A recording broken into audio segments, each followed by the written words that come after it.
Welcome to Tech Learners.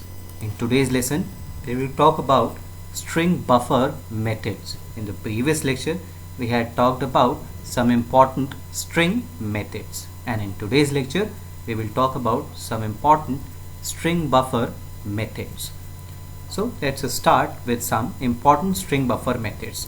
Append, like we have char at method, capacity method, length method, delete char at method, delete method, index of method, insert method.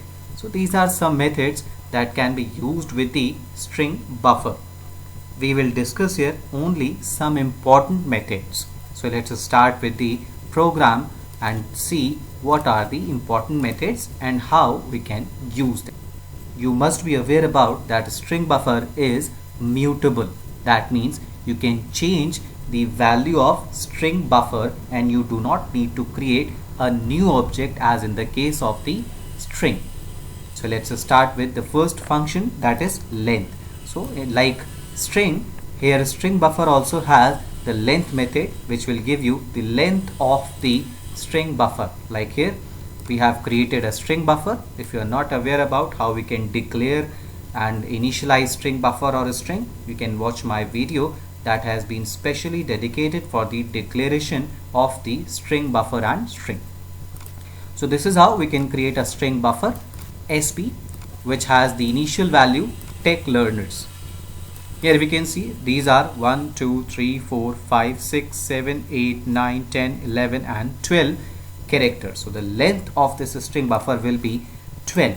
So this length function will return the number of characters inside the string buffer.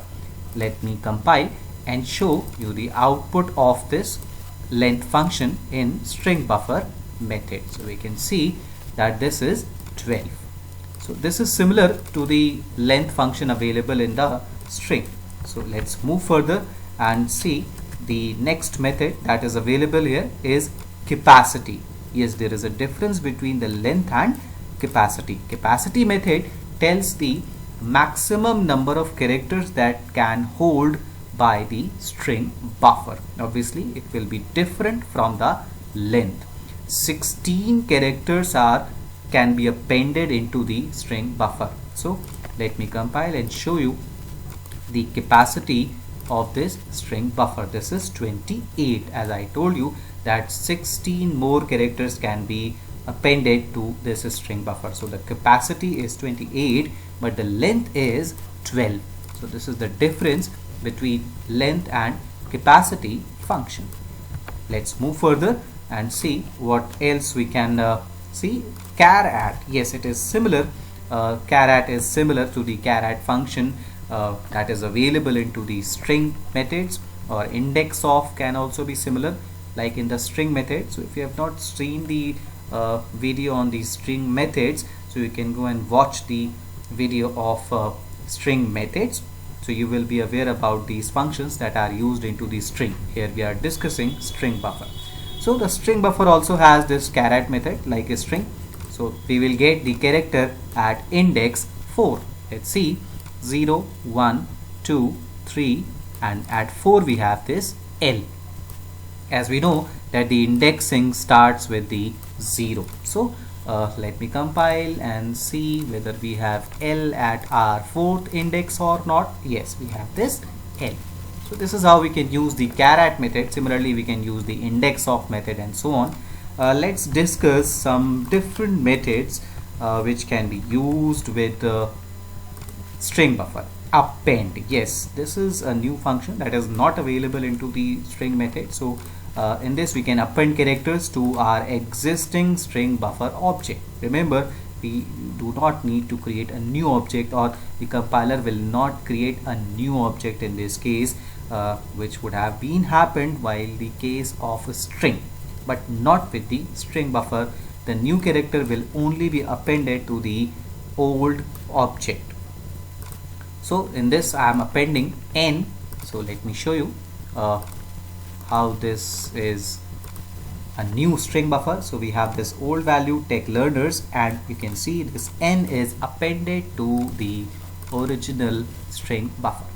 Like we have appended the character we can also append the whole string. So we can append this whole string. Let me show you with just by using the same append. So I have appended a string with my name and with a space. So this is the appended string. So either we can append a char, we can append a string, we can also append the other data types like float, double, and so on. So you will have to read in detail. So let's talk about some more functions that are available. Delete, char, add. So it will directly delete the character at some specified index. So if I specify, let me specify the index 1. So if I specify the index 1, so it will delete the char at index 1. What is the char at index 1? I think we have E. So let me show you whether this E is deleted from the string buffer or not. Yes, it is deleted. So you can see in the older string buffer it was E there at first index, but now it's not there. So we have deleted the character at some specific index that was not available into string. We can also delete more than one characters. We just need to specify the beginning and the end index. So let me specify here 3, 5. So let me compile and show you that we have deleted all the characters. This was the older string. So what was the third place? So we can see that 0, 1, 2, and this is 3, 4, and 5. So it always starts from the beginning index and go till the less than of the n index. So only 3 and 4th index characters will be deleted. So we have LE deleted characters into this new string. You can see there are no LE into the new string buffer. So this is how we can delete multiple characters, or we can say completely string, substring from our string buffer. Index of, we can get the index of this string. Like in the string we had the index of method which was giving us the index of a character. Here we can get the index of a character as well as of the whole string. So let's see what is the index of this Raj substring RAJ. So we can see here it's Raj.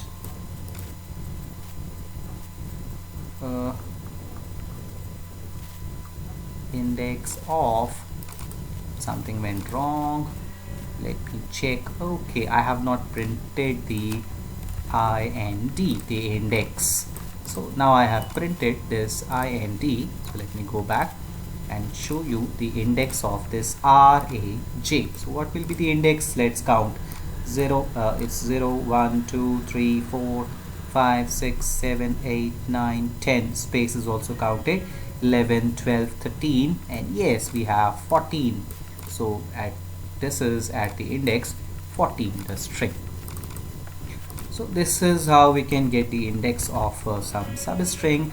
We can also insert new characters or even new strings into our existing string buffer. So here I am inserting a C at first index. So inserting C at first index. So let me compile and show you the insertion. This was the older string, and at first index, what will be the first index? Here it will be the first index. At first index I am inserting a C, so this is C inserted at the first index. Similarly, we can insert the whole string at some specified index. So let's see, at first index again I am inserting this string HAR. So let me show you that the insertion of this string. So in the older string the first index is this, before this C, so we can say that this is HAR inserted at the first index. So in this way we can insert characters as well as strings and much more. So let's talk about some more functions. Replace. So this is a replace function that can be used to replace a single character or multiple characters with some specified string. Here this is the beginning index and the end index. So this is the beginning index and the end index, which I want to replace, and this is the new string that is to be replaced. So from first to third, this all the characters will be replaced by this specified string. So let me show you the replacement inside the string buffer. So this is the original string. In this, from 1 to right till 2, as I have already told you that the end index is always excluded, the beginning index is included, but the end index is excluded. So we will go from 1 and 2. So this HA is replaced by this specified string. So this is how the replacement in the string can be performed. And some more function, like we can see reverse. So there we have a reverse function which is not available into the string function. So this string can completely be reversed, and we can have the reverse string here. You can see this is the original string, and here T in the end, there REP. So you can see this is REP. So this is completely reversed. This function is very much useful when we need to find the palindrome of a string, whether the string is a palindrome or not, or we need to find out the palindrome of a string. So this method is very much useful. Remember, these are very few methods that we use with the string buffers, and you can see that there are a lot of advantages. Here we have on string buffer over string. So we need to get into it. We need to learn more and more functions of the string and string buffer. In the upcoming videos, we will be dealing with the programs of the string. So please do not miss those programs to learn handling strings efficiently. I hope you have understood and enjoyed the learning. So keep learning, subscribe the channel, like the video, and hit the bell icon. Thank you so much.